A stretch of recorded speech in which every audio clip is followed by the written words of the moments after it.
अखंड योग ऊर्जा से पृथ्वी माता में पवित्र तन्मात्रा की सुगंध और अग्नि देवरूप में ज्ञान प्रकाश और योग ऊर्जा का तेज हूँ। और प्राणी मात्र में प्राणवायु और ज्ञानजल की जीवनी शक्ति और तपस्वियों में देहभान को तपाने वाले ज्योति रूप आत्मस्मृति की तप शक्ति सदाकालीन शिव ज्योति। बात आई है सावित्री और सत्यवानी। यह बेहद में कौन है? सौइत्री, 100 और इत्री माने सुगंध। कितने प्रकार की सुगंध? 100 प्रकार की सुगंध जिसमें भरी पड़ी हो, उसका नाम दिया है शास्त्रों में सौइत्री। ऐसी जो सावित्री है वो सत्यवान को जीवित कर लेती है। कौन सी पावर से? हैं? अरे इत्र माना खुशबू किस बात की आती है? प्योरिटी की खुशबू है, तो उसमें खुशबू भरी हुई है, हर धर्म की खुशबू भरी हुई है। उस पवित्रता की पावर से उसने उसको जीवित कर लिया। और धारणा के ऊपर सारा मदार है, और धारणाओं में भी मुख्य धारणा है पवित्रता की। प्योरिटी के आधार पर दुनिया के सारे काम होते हैं। आज भी दुनिया पवित्रता के आधार पर टिकी हुई है, भले कितना ही पाप बढ़ता जाता है। ये प्योरिटी की पावर योग बल से आती है।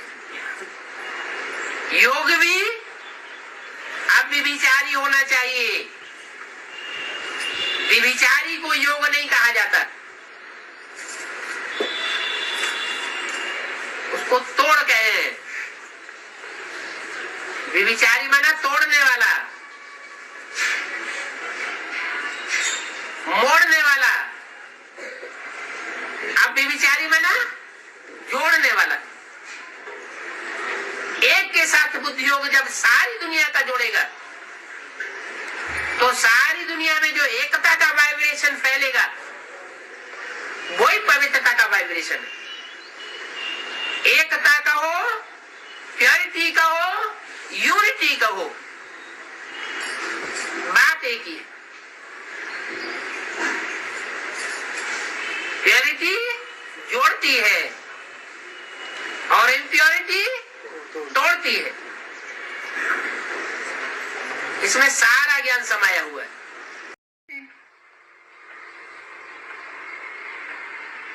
शिव बाबा कहते हैं मैं कौन हूं? अरे मुझे दुनिया में कोई एक भी नहीं जानते हैं। भले गीता में लिखा हुआ है तो वो हजारों तेजों से भी तेजोमय है। हजारों सूर्यों की आभा इकट्ठी कर दी जाए उससे भी जास्ती तेजोमय।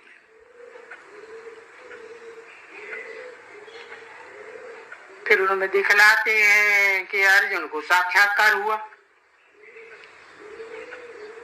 और वो बोला बस बस बस करो, मैं नहीं सहन कर सकता हूं, बस करो। समझा ना? अच्छा, अब ये तो हुई सुनाई बातें ना।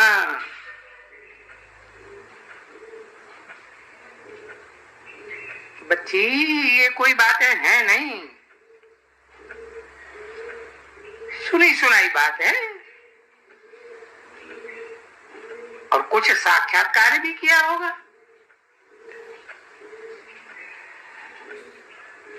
अभी तुम बच्चे देखो ऐसे है तो नहीं, उनकी बुद्धि में है, भक्तों की बुद्धि में। क्यों है? क्योंकि शास्त्रों में लिखा हुआ है ना बच्चे। तो वो शास्त्र में लिखा हुआ है कि बहुत तेजोमय है। तो फिर उनका नाम डाल करके उनके लिए लिखा है कि अर्जुन को साक्षात्कार कराया, बहुत तेज साक्षात्कार।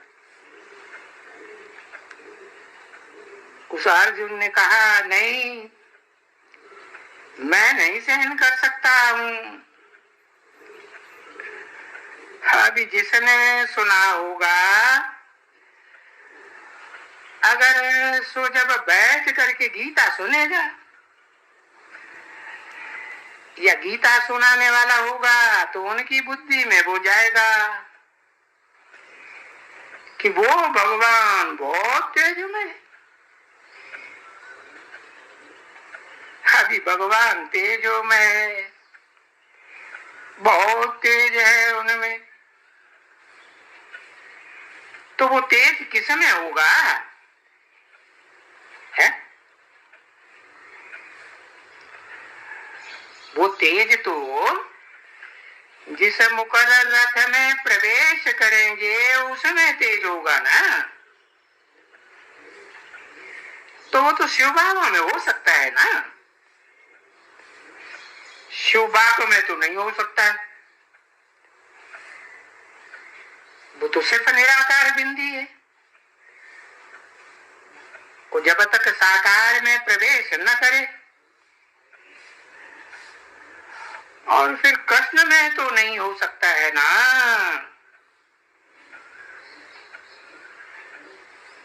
कृष्ण को तो यादगार मंदिरों में भी बच्चे के रूप में बैठाया हुआ है। तो देखो है, वहां ही वो लोग रांग बन जाते हैं और बोलते हैं गीता कृष्ण सुनाते हैं।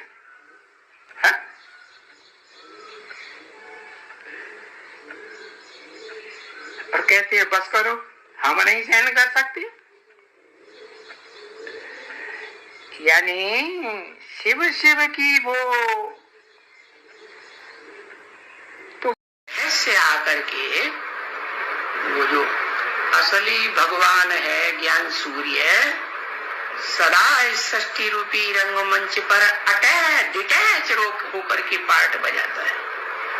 कभी भी किसी भोगी आत्मा के साथ अटैचमेंट में नहीं आता है। परंतु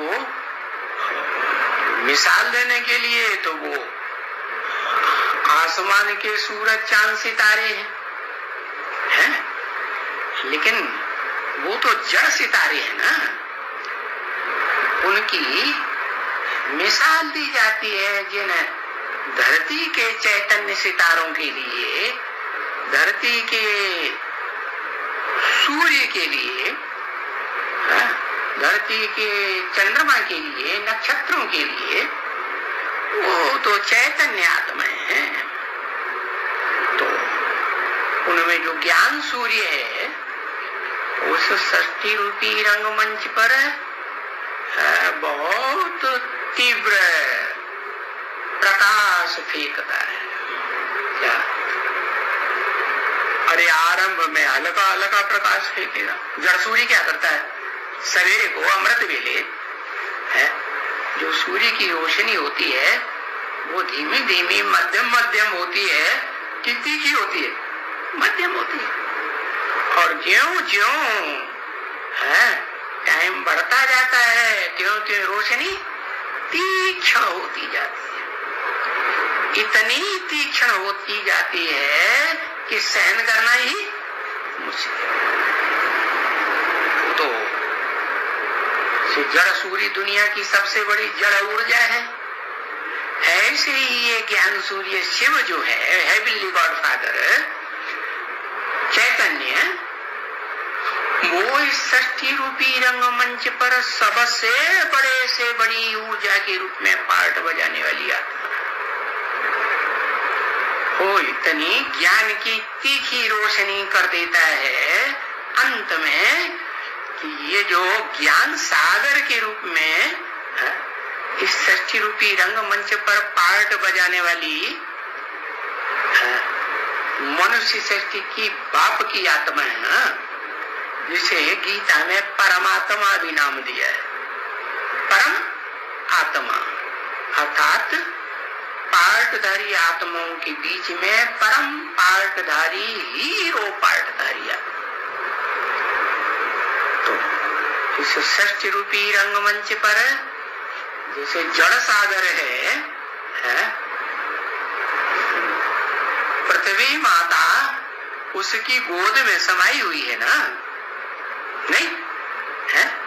पहले पृथ्वी माता का छोटा रूप होता है भारत, और अंत में कलयुग के अंत में बड़े बड़े महाद्वीपों के रूप में वो भर जाती है।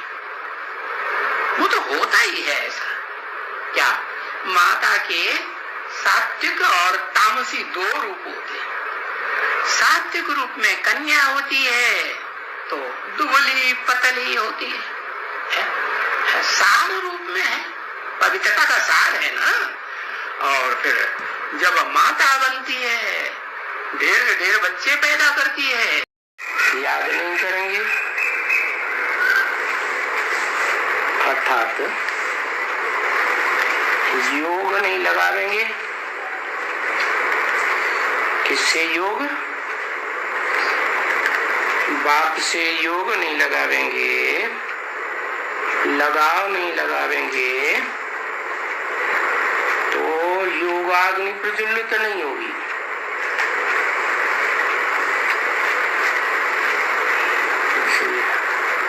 पुराने जमाने में आग प्रज्वलित करने के लिए क्या करते थे?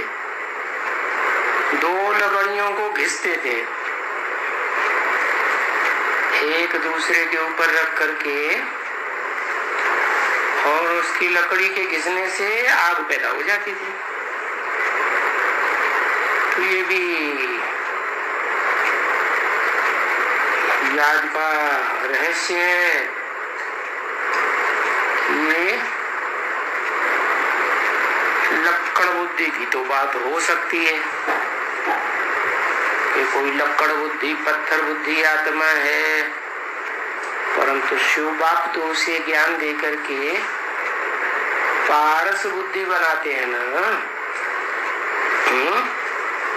तो जिसको पारस बुद्धि बनाते हैं अव्वल नंबर में, वो आत्मा में शिव बाप की याद की पावर समझ जाती है। कैसी पावर? शिव भी ज्योति बिंदु, और वो पत्थर बुद्धि बनी हुई आत्मा भी ज्योति बिंदु, और बिंदु बिंदु उसे घिसेंगे तो जैसे लकड़ी में घिसते हैं तो आग पैदा हो जाती है, ऐसे बिंदु बिंदु को घिसा तो आग पैदा हो गई। तो योगाग्नि कहते हैं इसको। अब जो लक्कड़ बुद्धि है, लकड़ी तो जल जाएगी, मान लो पत्थर बुद्धि है तो पत्थर का क्या होगा? पत्थर को आग में डालेंगे तो क्या होगा? तेज अग्नि में डालें तो क्या होगा?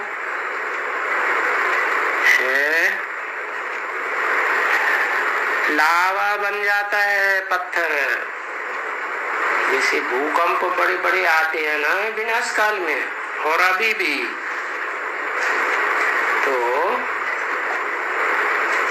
धरती के अंदर है पत्थर, मिट्टी नहीं है, आग भरी हुई है, अग्नि प्रज्वलित हो रही है।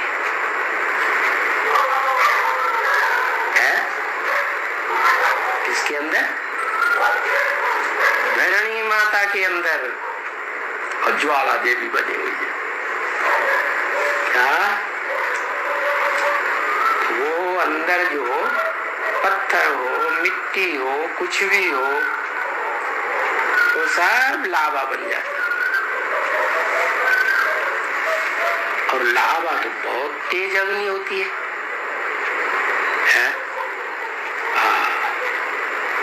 तो वो पत्थर बुद्धि आत्मा भी अग्नि बन जाती है। इसलिए जो शिवलिंग सात्विक यादगार बनाई गई थी द्वापर की आदि में, वो लाल पत्थर का दिखाया जाता है। पीले पत्थर भी तो होते हैं, सफेद पत्थर भी तो होते हैं, लाल पत्थर का क्यों दिखाया गया? इसीलिए दिखाया गया कि लोग समझें कि तो पत्थर बुद्धि आत्मा है तो क्या बन जाती है? लाल अंगारा बन जाती है अग्नि की तरह। अब उस अग्नि को जो याद करेंगे, लिंग क्या हुआ? जो लाल पत्थर का लिंग है वो क्या है? शिवलिंग है। शिव को लिंग होता है क्या? शिव को तो होता नहीं। वो जिसमें प्रवेश करता है उसको इंद्रियां। तो देखो, वो हमारा प्राणेश्वर बाबा है, उसको कहा जाता है प्राण बाबा।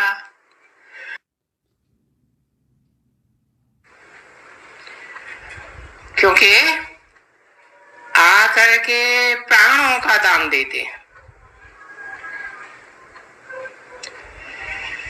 प्राणवायु कही जाती है ना,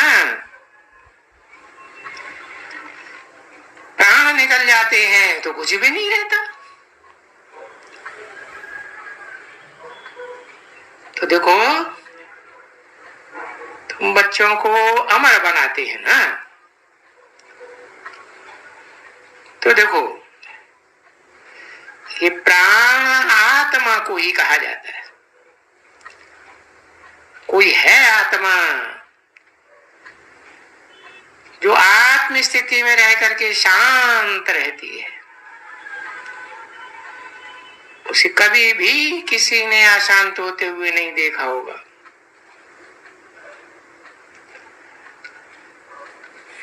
आत्मा जब निकल जाती है तो कहते हैं इसके प्राण निकल गए, माना प्राणवायु निकल गई ना,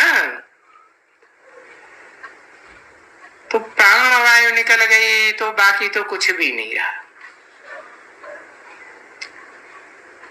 तो क्या निकल गए भाई? प्राण माना आत्मा निकल गई।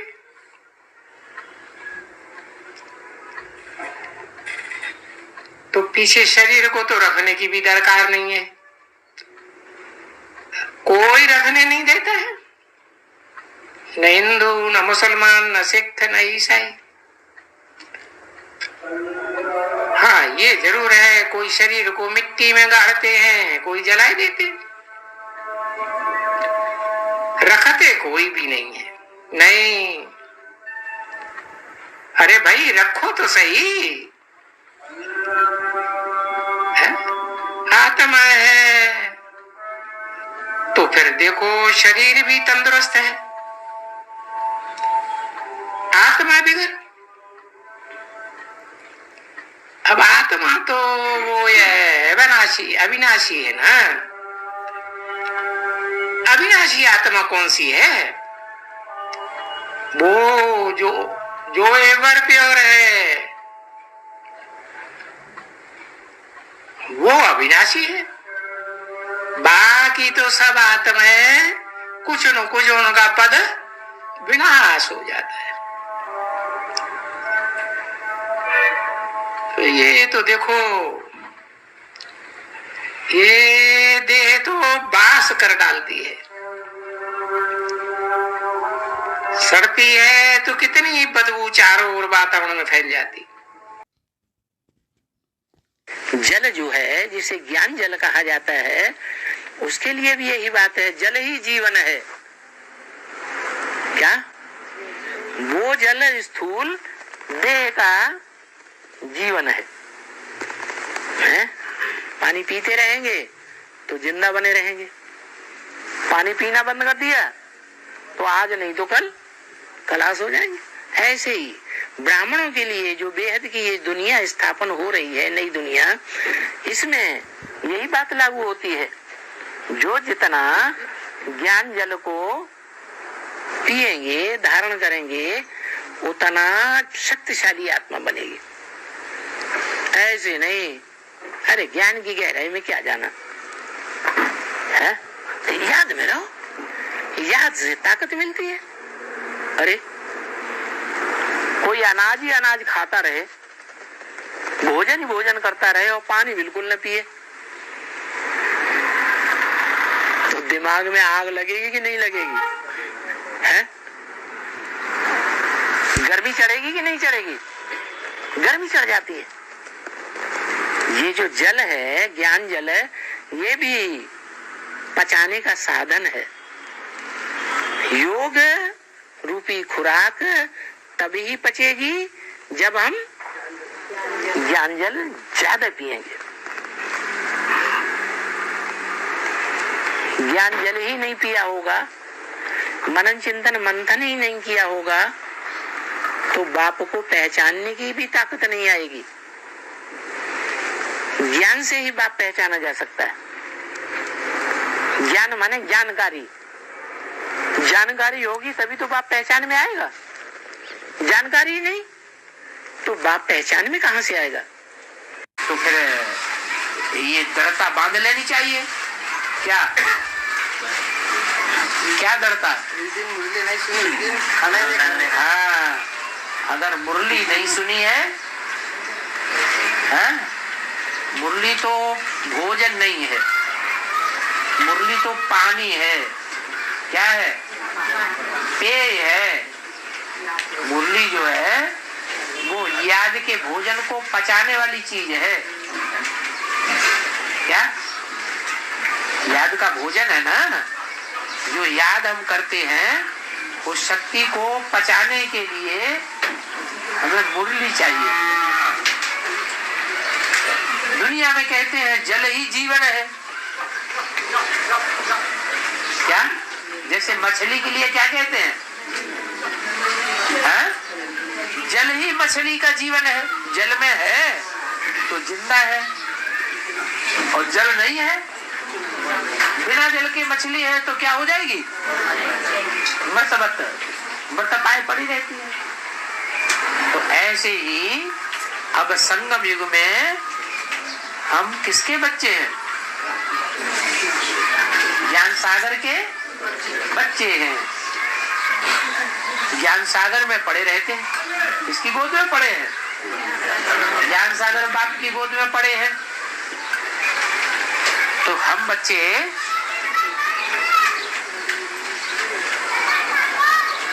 पानी अगर नहीं पीते, माने मुरली नहीं सुनते हैं,